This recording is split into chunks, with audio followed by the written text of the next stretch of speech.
অজিত ডোভাল, যার একটা ইশারায় কেঁপে ওঠে পুরো পাকিস্তান। সার্জিক্যাল স্ট্রাইক থেকে শুরু করে অপারেশন সিঁদুর, যার সফল নেতৃত্বে বারবার গুঁড়িয়ে দিয়েছে পাকিস্তানকে।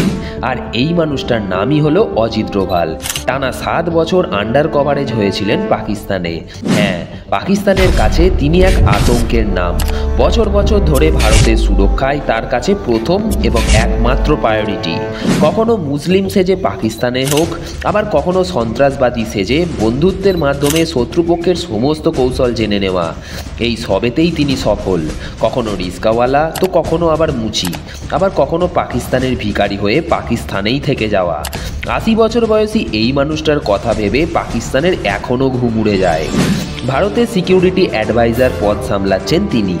আপনারা ভারতীয় সেনাবাহিনীর সম্পর্কে এতদিন অনেক সত্য, অনেক মিথ্যা, অনেক গুজব, অনেক গল্প শুনেছেন বা দেখেছেন, কিন্তু এবার সময় এসছে একেবারে খাঁটি বাংলা ভাষায় ভারতীয় সেনাবাহিনীর অ্যাডভাইজার পদে থাকা এই মহাপুরুষটির সম্পর্কে জেনে নেওয়ার। মহাপুরুষ কেন বললাম সেটা জানতে পারবেন এই ভিডিওর শেষেই, তাই ভিডিওটি শেষ পর্যন্ত দেখার অনুরোধ রইল। ভিডিওটি ভালো লাগলে অবশ্যই একটা লাইক করবেন, কেননা আপনার করা একটা লাইক এই ভিডিওটাকে আরও মানুষের কাছে পৌঁছে দিতে সাহায্য করবে। তো চলুন শুরু করা যাক। অজিত ডোভাল 1945 সালে 20 জানুয়ারি উত্তরাখণ্ডের পাউরি গাড়োয়ালে জন্মগ্রহণ করেন। 1968 সালে তিনি ইন্ডিয়ান পুলিশ সার্ভিসে যোগ দেন। আর এর কিছুদিনের মধ্যেই কেরালায় কিছু ধর্মীয় বিবাদ শুরু হয়, যা ক্রমেই হিন্দু এবং মুসলিমের দাঙ্গায় পরিণত হয়। পরিস্থিতি যখনই হাতের বাইরে বেরিয়ে যেতে থাকে, তখনই পুরো বিষয়টিকে কন্ট্রোলে আনার জন্য ভারত সরকার যোগ্য ইয়ং একটা অফিসার খোঁজ করে। শেষমেশ সদ্য ইন্ডিয়ান পুলিশ সার্ভিসে যোগ দেওয়া অজিত ডোভালকে সেই এলাকায় পাঠানো হয়। মাত্র 48 ঘন্টায় ডোভাল নিজের বুদ্ধির জেরে দাঙ্গা পুরোপুরি রোধ করতে সক্ষম হয়। আর এই এলাকায় শান্তি স্থাপন করার মধ্যে দিয়ে অজিত ডোভালের নাম পুরো দিল্লি পর্যন্ত পৌঁছে যায়। তারপর তিনি সেন্ট্রাল ইন্টেলিজেন্সি এজেন্সির সঙ্গে যোগদান করেন। আর এইখান থেকেই শুরু হয় হিরো হয়ে ওঠার কাহিনী। একটা সময় পাঞ্জাবে খালিস্তান সম্প্রদায়ের মানুষরা আলাদা দেশ খালিস্তানের দাবি করে বসে, আর এই আন্দোলন ভয়াবহ রূপ ধারণ করেছিল। আর ঠিক এই সময় অপারেশন ব্ল্যাক থান্ডার লঞ্চ করা হয়। এই অপারেশনে অজিত ডোভাল গুরুত্বপূর্ণ ভূমিকা পালন করে। শত্রুদের সমস্ত রকম খবর জানানোর জন্য অজিত ডোভাল একজন রিস্কাওয়ালার রূপ ধারণ করেন। শত্রুপক্ষকে তিনি বিশ্বাস করিয়েছিলেন যে তিনি রিস্কাওয়ালার বেশে একজন পাকিস্তানি গুপ্তচর, এবং তাদের সাহায্য করতেই তিনি এখানে এসছেন। ঠিক এইভাবেই দিনের পর দিন রিস্কাওয়ালার বেশে তাদের সাথে থেকে তাদের সমস্ত রকম পরিকল্পনা জেনে সব ইনফরমেশন ইন্ডিয়ান আর্মির কাছে পৌঁছে দিতেন। ঠিক এইভাবেই অজিত ডোভাল নিজের দক্ষতার মাধ্যমে নিজের কাজে সফলতা অর্জন করেন। কেরল থেকে শুরু করে মিজোরাম, সিকিম, কাশ্মীর, পাঞ্জাব, একে একে বিভিন্ন রাজ্যের বিভিন্ন সমস্যার সমাধান করেছিলেন তিনি। তবে তার জীবনের সবথেকে রোমাঞ্চকর জার্নি ছিল পাকিস্তানে। শত্রু দেশে মুসলিম সাজতে গিয়ে একবার প্রথমে ধরাও পড়ে গিয়েছিলেন তিনি। সেই ঘটনা যা হোক করে সামলে উঠে ভিখারি ছদ্মবেশে পাকিস্তানের রাস্তায় বহু দিন কাটিয়েছেন তিনি। 1972 সালে ভারত প্রথম নিউক্লিয়ার টেস্ট করে, আর এই সাফল্যে পাকিস্তান একেবারে চমকে যায়। পাকিস্তান ভারতের এই সাফল্য দেখে নিজেরাও গোপনে চীন ও ফ্রান্সের সাহায্য চেয়ে নিজেদের দেশের সায়েন্টিস্টদের কাজে লাগিয়ে পারমাণবিক শক্তিধর দেশ হিসাবে গড়ে তুলতে শুরু করে।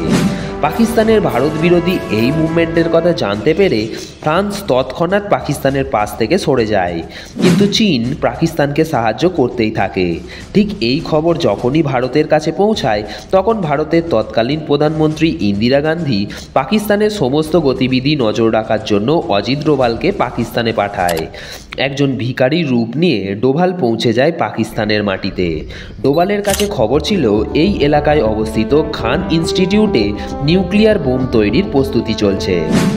তিনি সেখানে রোজ যাতায়াত করা সায়েন্টিস্টদের গতিবিধি নজরে রাখতে শুরু করেন। এরপর সেই এলাকায় একটি সেলুনে গিয়ে কিছু সাধারণ মানুষের সঙ্গে বন্ধুত্ব করেন, এবং তিনি জানতেন যে অনেক সায়েন্টিস্ট সেই সেলুনেই চুলদাড়ি কাটাতে আসতো। তাই ডোভাল সেই সেলুন থেকে চুলের স্যাম্পেল কালেক্ট করে ভারতে পাঠায় পরীক্ষার জন্য। সেই চুলগুলো পরীক্ষা করার পর সেই চুলের মধ্যে নানা তেজস্ক্রিয় পারমাণবিক মৌলের উপস্থিতি পায় বিজ্ঞানীরা। ফলে ভারত বুঝতে পারে যে ওই খান ইনস্টিটিউটেই গড়ে উঠছে পারমাণবিক বোম। তবে সেই সময় ভারত সরকার বদল হয়। ফলে পাকিস্তানের এই প্রস্তুতিকে কোনোভাবে ঠেকানো সম্ভব না হলেও 15 বছর পিছিয়ে দেওয়া সম্ভব হয়েছিল। আর এই কাজ একমাত্র সম্ভব হয়েছিল অজিত ডোভালের জন্যই। এরপর 1988 সালে কীর্তিচক্র সম্মান দেওয়া হয় তাকে। তিনি একমাত্র পুলিশ অফিসার যিনি এই সম্মানে সম্মানিত হয়েছিলেন। আপনি জানলে হয়তো অবাক হবেন যে পাকিস্তানে 2016 সালে সার্জিক্যাল স্ট্রাইক ছিল অজিত ডোভালের মস্তিষ্কপ্রসূত একটি কৌশল।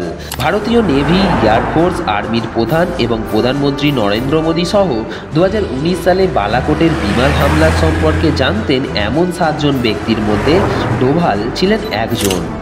আর এবছর এপ্রিলে ঘটা কাশ্মীরের পেহেলগাঁওয়ের ঘটনার প্রতিশোধের জন্য যখন 140 কোটি মানুষ দিন গুনছিল, তখন সেই ক্ষত সারাতে 80 বছর বয়সেও অপারেশন সিঁদুরে সফলভাবে নেতৃত্ব দিয়েছিলেন অজিত ডোভাল।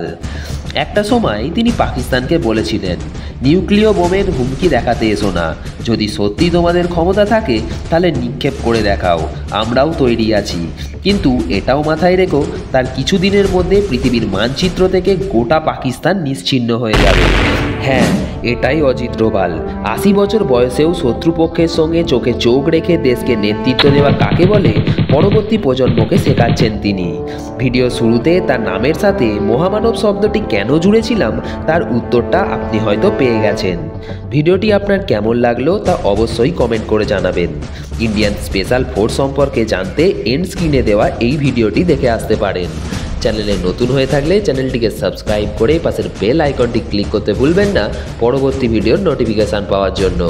দেখা হবে পরের কোনো একটা ভিডিওতে আরও একটা নতুন ইন্টারেস্টিং টপিকের সঙ্গে। ততক্ষণ ভালো থাকবেন, সুস্থ থাকবেন। Bye bye.